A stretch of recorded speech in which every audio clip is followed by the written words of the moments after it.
영희와 함께하는 슬기로운 출근길, 노영희의 출발 새 아침은 청취자 여러분들과 함께 만들어갑니다. 짧은 문자 50원, 긴 문자 100원의 유료 문자 샵 0945, 우물정 0945로 문자 보내주시거나 유튜브 보이는 라디오 댓글창, YTN 라디오 어플리케이션 예스를 통해 여러분의 목소리를 들려주세요. FM 94.5MHz YTN 라디오 노영희의 출발 새 아침.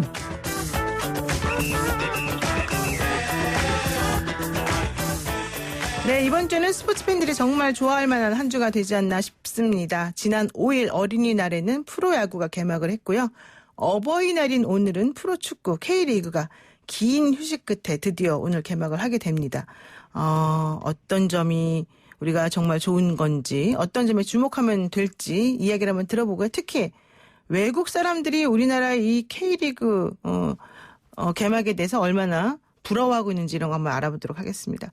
K리그에서 무려 24년간 선수로 활약한 대한민국 축구의 전설 꽁지머리 김병지 해설위원 연결돼 있는데요. 한번 연결해 볼까요? 위원님 안녕하세요. 네, 안녕하세요. 김병지입니다. 반갑습니다. 와, 저는 사실 김병지 꽁지머리 위원님 참 좋아하긴 했는데 이렇게 연결해서 직접 얘기하는 건 처음이네요. 네, 반갑습니다. 네, 요즘 어떻게 지내십니까? 근황을 조금 궁금해하는 분들이 많은데. 네, 유튜브 열심히 하고 있고요. 네. 저희들도 이제 유선 축구 클럽에 이바지하고 있는데 이제 프로축구 개막과 더불어 저희들도 기지개를 열심히 켜려고 준비하고 있습니다. 그러니까 유소년 축구팀을 양성하기도 하고 또 유튜브도 하세요? 네네, 그렇게 열심히 하고 있습니다. 그럼 유튜브로는 뭐 축구하는 기술 이런 거를 가르쳐 주는 겁니까? 기본적으로 축구 정보에 관계되어 있는 것들을 다 이렇게 이제 공유하고 있고요. 네. 지금 K리그가 이제 시작되고 있으니까 승부 예측이라든지 팬들의 궁금증을 달랠 수 있는 것들 하고 있습니다. 네. 자, 이제 축구 좋아하시는 분들은 정말 오늘을 뭐 손꼽아 기다렸을 것 같아요.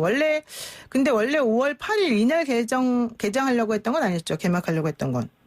그렇죠. 지금까지 K리그 시작을 알리는 시즌은 보통 3월 초나 늦어도 3월 중 정도는 이제 시작을 하니까요. 네.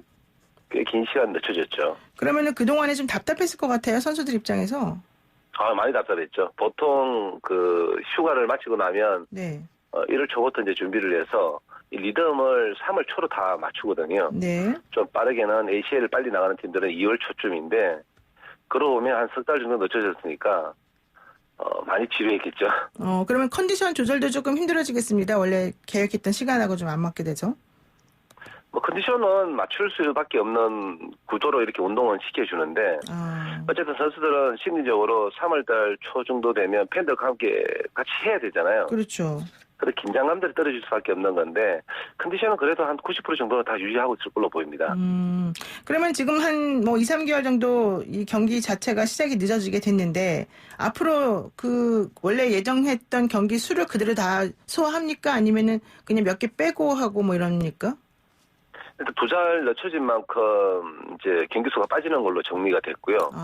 그 경기 수는 지난 시즌과 비교했을 때 약 11경기 정도가 네. 적게 하는 걸로 그렇게 정리가 되었습니다. 그러면은 언제쯤 마지막으로 하는 거예요? 마치는 시기는 거의 비슷할 거로 보이고요. 왜 그러냐면 지금 현재 늦춰진 시기가 한 8주 정도 늦춰졌으니까요. 네. 경기 수가 8경기, 한 11경기 정도를 소화할 수 있는 시간이니까 현재 이대로 이제 코로나 바이러스가 이제 가라앉게 된다면 마치는 시기는 뭐 11월 달이나 늦어도 12월 초에는 네. 정리될 것으로 보입니다. 11월이나 12월 정도에 정리된다. 자, 그런데 좀 개막하는 건 좋은데 당분간 무관중으로 경기가 진행이 되지 않겠습니까?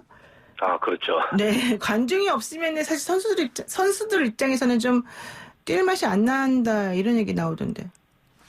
그렇죠. 경기를 하다 보면 그 경기력의 그 100%를 다 소화하기 위해서는 왜 심리적인 영향도 상당히 많지 않습니까? 그렇죠. 정말 힘들 때 팬들과 같이 호흡할 때 좀 더 이겨낼 수 있는데 그런 긴장감 극대화가 좀 떨어질 수 있고 결국은 선수들이 신이 나는 거는 그 설레는 마음인데 그런 것들도 좀 떨어질 수가 있고 아마 그런 요인이 제일 클 텐데 그렇지만 경기 중에 또 선수들은 의사소통을 또 하잖아요. 네.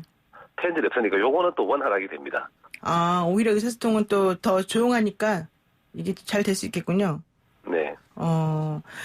그리고요. 지금 2017년부터 작년까지 3연속 전북 현대가 우승을 해왔는데요. 그렇게 되면 K리그의 절대 강자는 전북 현대다. 이렇게 보는 게 어느 정도 맞지 않나 싶은데 올해도 이렇게 갈까요? 아마도 제 생각에는 절대 강자 두 팀 정도를 본다라면 네. 전북 현대가 당연히 또 그 우선순위 제일 위에 가 있습니다. 사실 제가 이런 축구나 이런 스포츠를 잘 몰라서 여쭤보는 건데 어떤 점에서 이렇게 절대 강자가 되나요? 이 팀은? 선수 구성에 있는 스쿼드 자체가 탄탄하고요. 네. 전북 현대 약 10여 년 전부터 이제 우승 후보로 1순위를 계속 꽂혀왔던 이유가 네. 선수가 들어오면 그 선수의 극대를 할 수 있는 분위기를 만들어줬고, 네. 그다음에 지난 시즌 K리그의 좋은 모습들을 보여줬던 선수들을 또 영입을 하고요. 네. 이러면서 선수단 자체가 탄탄해졌습니다. 그 유지가 10여 년 정도 됐으니까 네. 전북 현대가 우승을 위한 팀 강화를 위한 뭐 전력을 뭐 강화시키는 투자를 네. 아낌없이 지원을 해줬다. 이게 제일 첫 번째 요인인 것 같습니다. 그렇군요. 사실 이제 얼마 전에 프로 야구가 개막을 했지 않습니까? 네. 그때도 무관중으로 개막을 했는데 오히려 이 세계의 경기를 중계하는 뭐 미국의 ESPN이라든가 일본의 스포츠존 같은 회사에서 이 경기하는 모습을 생중계함으로써 거의 한 1,000만 명 정도가 인터넷으로 보는 것까지 포함해서요. 한 1,000만 명 정도가 이거를 시청을 했다고 그래요. 네네. 그래서 제가 듣기로는 이 축구에서도 그런 시스템을 도입해서 지금 오늘 할 거다라고 하는데 맞아요? 저도 아마 그 얘기를 듣고 깜짝 놀랐습니다. 네. ESPN에서 이제 매주 한 경기씩 그 중요 경기를 이제 중계하는 걸로 계약을 했다라는 소리를 들었고요. 네. 그리고 무엇보다도 코로나 이 문제 때문에 사회적인 문제든 어쨌든 이걸 해결하는 데 있어가지고 세계에서 제일 선진화되어 있는 모습들을 보여줬잖아요. 그렇죠. 여기에 맞춰 스포츠도 이제 그런 모습도 보이는데 지금 독일이든 유럽이든 지금 개막을 알렸던 그 리그에서 네. 어떻게 해서 안전하게 리그 개막을 잘할 수 있는가의 이 표본이 지금 대한민국에서 만들어지고 있는 거예요. 그렇죠. 예, 그래서 이제 물론 뭐 현장에 찾아오시는 분들 많지만 그러지 못할 때 지금 현재 뭐 랜선으로 지금 다 보시는 분들이잖아요. 네네. 인터넷 광고 모습이라 이런 것들을 봤을 때는 대한민국 자부심이라든지 이런 어려운 일들이 생겼을 때 극복할 수 있는 이런 일들을 봤을 때 대한민국이 표본이 되고 있다는 것에 대해서 자부심을 느낄 수 있는 그런 기회가 되었습니다. 더 잘 됐네요. 정말 축구를 사실 한국 축구를 세계에 알리기도 하고 뭐 이 방역과 관련해서도 또 선진화된 모습을 알릴 수 있는 기회가 되니까. 그런데 또 하나 예. 네, 축구를 준비하고 있는 모든 리그에서 대한민국 축구에 대해 관심도를 가지면서 어떻게 대응할 건지, 어떻게 준비할 건지에 대한 거를 그렇죠. 아마 많은 노력들을 할 것으로 보입니다.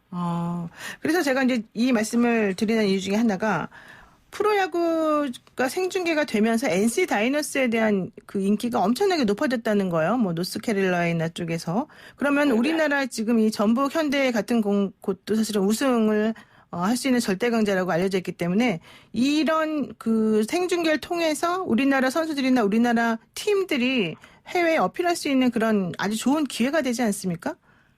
많은 팬들이 보시고 또 많은 관심이 있는 국가에서 선수들에 대한 평가를 한다라면 네.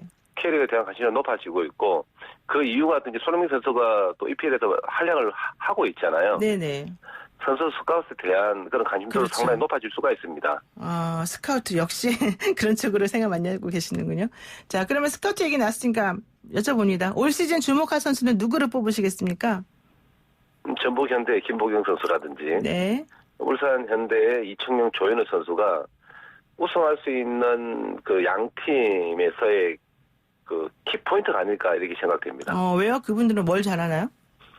그러니까 전북 현대는 김보경 선수를 영입했는데 김보경 선수가 지난 시즌 MVP예요. 네. 근데 상대 팀에 있던 울산 현대에 있던 김보경 선수예요. 그렇군요. 전력 핵심을 빼왔는데 네. 그게 이제 울산 현대는 보충을 또 이청용 선수를 또 영입을 했습니다. 그래서 상대의 잘하는 점, 네. 또 우리가 가지고 약점을 보충을 하면서 전력 강화를 했기 때문에 아마 이 부분이 제일 중요한 포인트가 아닐까 생각됩니다. 그렇군요. 그리고 또 사실 이동국 선수도 활약을 하지 않습니까? 선수로? 그런데 그렇죠. 예, 근데 그분 나이가 41살이라고 알려졌는데 그렇게 나이 많은데도 어떨까요? 올해 선수로서 활약하는 것에 대해서? 선수는 네. 연봉이라든지 그 선수의 은퇴라든지 이런 계획을 잡을 때 보면 약간 후불제 같은 효과예요. 후불제 효과. 뭐냐면 지난 시즌 잘했기 때문에 이번 시즌 이동국 선수 또 가는 거예요. 아. 그런데 어쨌든 이동국 선수가 보여줬던 자기 관리라든지 네. 경기력, 그다음 구단과 선수단 감독과의 케미, 무엇보다 제일 중요한 해결사 역할을 지난 시즌 상당히 잘해줬어요. 이동국 선수가. 네. 네. 그래서 이번 시즌도 그 기대를 한다라고 아. 생각하시면 됩니다. 근데 지난번에 잘해서 고액을 주고서 뽑았더니 이번에 못하더라 이러면은 어떡합니까? 그 선수한테 손해배상 해라 뭐 이럽니까? 제가 말씀드렸잖아요. 후불제라고. 지난 시즌 잘했기 때문에 어쩔 수 이번 없다. 시즌 가는 거예요. 김병지 이번 선수도 시즌 못하면 예, 예. 내년 시즌은 없는 거예요. 아 그렇군요. 김병지 네. 위원도 사실 40대까지 선수로 뛰셨잖아요. 아, 저도 45까지 했었죠. 그때 어떠셨습니까? 힘들지 않았나요? 재미있었는데, 네. 그때 이동국 선수가 그랬었어요. 형님 지팡이 들 때까지 하세요. 라고 했었는데, 네. 왜 그러냐면, 이제 선배가 앞에서 잘 끌어주고 그런 모습들을 보여줄 때, 구단이나 선수단이나 모든 선수들이 이제 보고 따라간다는 거예요. 그렇죠. 이제 그 역할을 이동국 선수가 해주고 있는데, 아마 지금 K리그를 하고 있는, 또 준비하고 있는 많은 선수들에게, 동기부여라든지, 멘토로서 역할들을 하고 있는 이동국 선수니까요. 꼭 필요한 거라고 저는 생각을 합니다. 네, 그렇군요. 오늘 마지막으로 하나만 여쭙겠습니다. 오늘 개막전 전북 현대와 수원 삼성 아니겠습니까? 아, 그렇죠. 관전 포인트는 무엇이고 결과는 어떻게 될까요? 관전 포인트는 지난 정규 시즌 우승팀이 전북현대고 FA컵 우승팀이 이제 수원 삼성인데 어쨌든 전북현대는 절대 강자로 이제 평가를 받고 있는데 여기에 이제 김보경 선수가 영입을 하면서 전북현대의 그 완성도가 얼마나 갖춰졌을까. 그리고 전북현대가 지난 7시즌 동안 시즌 오픈 게임에 무패 기록 중이니까요. 아, 무패. 이 기록이 그대로 이어질지 관심을 네. 가져볼 만하고요. 수원 삼성은 지난 시즌 FA컵 우승했지만 정규리그에서는 사실 시작은 좀 부침을 좀 가졌던 팀들이거든요. 네. 여기 이제 다가트가 이제 부상에서 회복하면서 정상적인 컨디션 계약을 마무리 지었으니까 수원 삼성이 가지고 있는 저력을 얼마나 또 보여줄지 이게 이제 관심 포인트인데 제가 생각할 때는 어쨌든 전북현대가 경기 분위기나 모든 걸 가져갈 때 한 2대1 정도 스코어를 보고 있습니다. 아, 전북 현대가 또 역시 이길 것이다. 절대 강자는 절대 강자다. 네. 네, 알겠습니다. 오늘 말씀 여기까지 듣겠습니다. 고맙습니다. 네, 감사합니다. 네, 지금까지 김병지 해설위원이었습니다.